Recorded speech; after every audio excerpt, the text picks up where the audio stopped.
Hello Maker, I'm so excited to reveal our Sign of the Month project for fall. Fall is absolutely my favorite time, and I wanted something that was gonna work for October and September, but still carry you through November. So for our Sign of the Month project, we chose this quilted thankful pumpkin and a stand, and I cannot wait to see how it turns out. So obviously your first step is to open it up.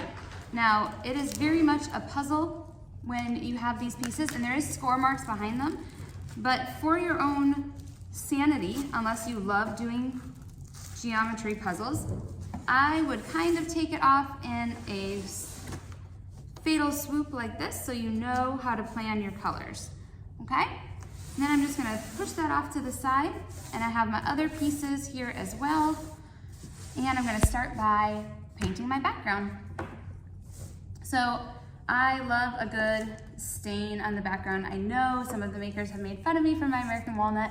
I want you to know we just got 6 new stains in, so watch your maker boxes for future stain colors.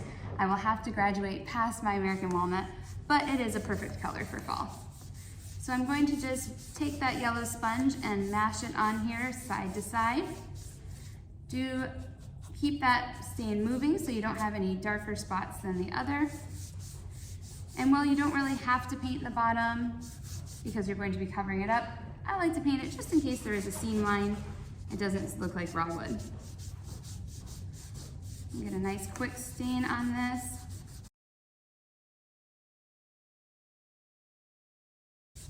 And once you have that, you can put that over to the side. While I have my sponge out for stain, I'm gonna go ahead and stain both sides of my stand. And you want to do both sides because it's going to stand up 3D, so that way it is covered no matter which way you're looking.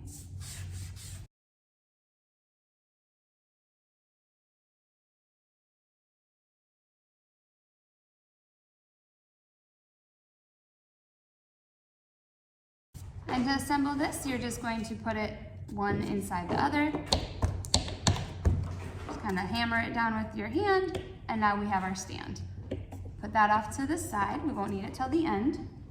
And now comes the fun part. We get to play with all of these beautiful pieces. And you really can make up whatever pattern that you want. So I'm gonna take them and just kind of space them out from each other. But I like to keep them in order so I can make a pattern and I don't feel too lost. If you want to go all free willy-nilly, you are welcome to do that as well. There are no rules in art, and there's nothing to say it has to be a true pattern. I just didn't want a bunch of colors all together. So just spacing them out so I have room with my sponges. You could put this on painter's tape if you don't want to chase it. But I'm gonna play primarily with these colors here. I think I'll leave my American walnut out of it. So I'm just gonna open up the colors that I plan to use. And then I like to use the white sponges. You could cut up your yellow sponge if you want to use that, but the white gives a nice smooth finish. So we're going to just dip, scrape a little bit, and just hop on your pieces. And you can choose if you want to make them really opaque or get them nice and covered by a second layer. These are a little bit thicker than some of the past laser projects we've been using, so you should be able to have better handhold on them.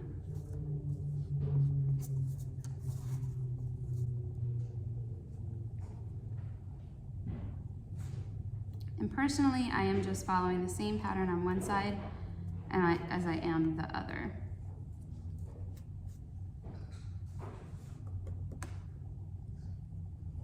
You're going to repeat this process until you are happy with the results. And then we'll go into some distressing.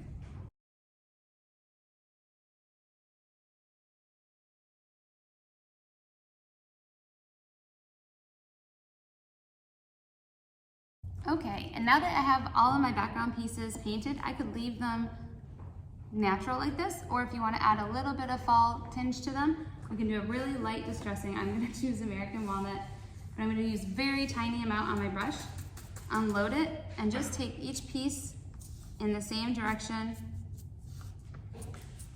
and go lightly over it. And it'll just make it look a little worn, and it'll make all the pieces look like they belong together.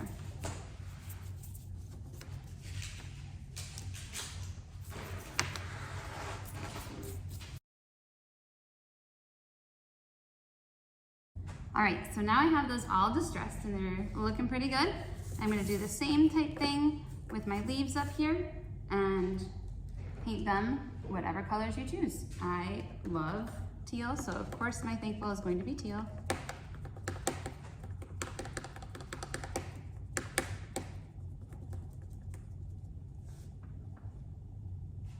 And just remember to use just a little bit of paint. You only need to get to the tops. Another option, if you feel overwhelmed with painting, is they have some really great paint markers in the stores or on Amazon, and those are really fun to paint laser pieces with too. So if you don't like dabbing little laser pieces, maybe you like coloring better. And for those of you who are a little nervous as the holidays get closer, and you're not sure if you're gonna have time to keep up with your boxes, do know that you can always upgrade or go back and forth between levels, and we do offer your boxes finished or unfinished now. So you can manage your subscription on our website.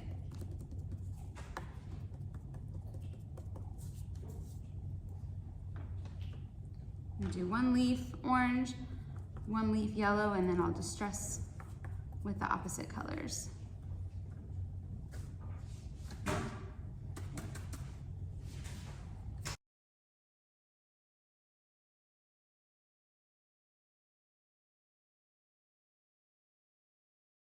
Now I have everything set and it's time to glue it together.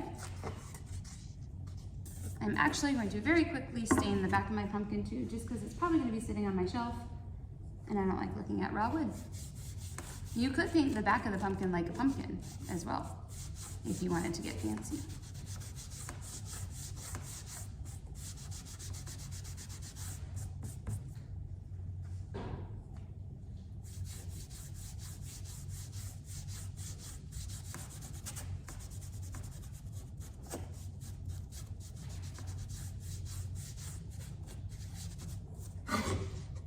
So when you flip it over, you're still gonna have those score lines so you know where everything is. My recommendation is always to seal up your paints before you start working on gluing so you don't have an oopsie. All right, now we're ready to glue it together. So by the time, because you know where all the pieces are going, I want to glue each individual piece because it's just gonna get crazy and messy. So just go ahead, you have a glue pot, I have a big thing of glue. But put your glue all over your base here. Just stay away from the main line. And then I would use a clean sponge, whether it's white or yellow, it doesn't matter. And just make sure you distribute it evenly, basically making a big glue layer. And then just creep up to that line because you don't want it to go over. And then we're just gonna play puzzles.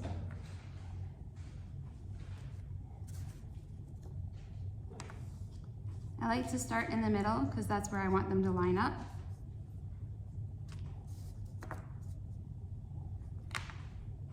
And I do each side at the same time.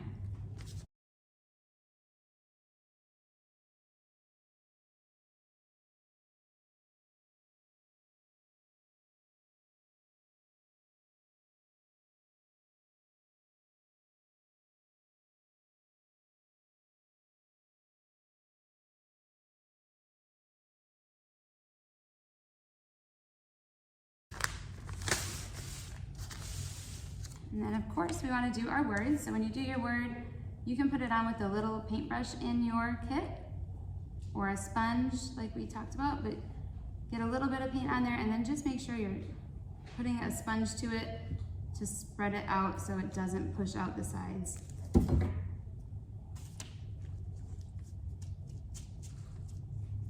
Just want to make sure my paint isn't, or my glue is not too thick where it's going to round out into those corners.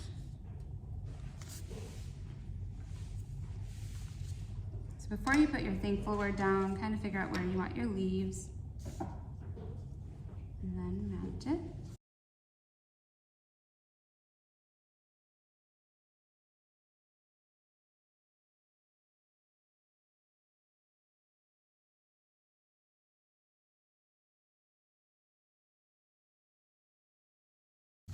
There's a little notch for that leaf if you want to line it up with it.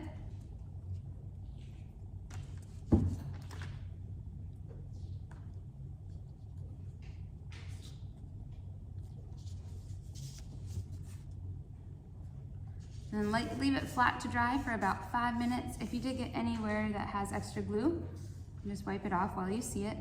I always get my tweezers in here.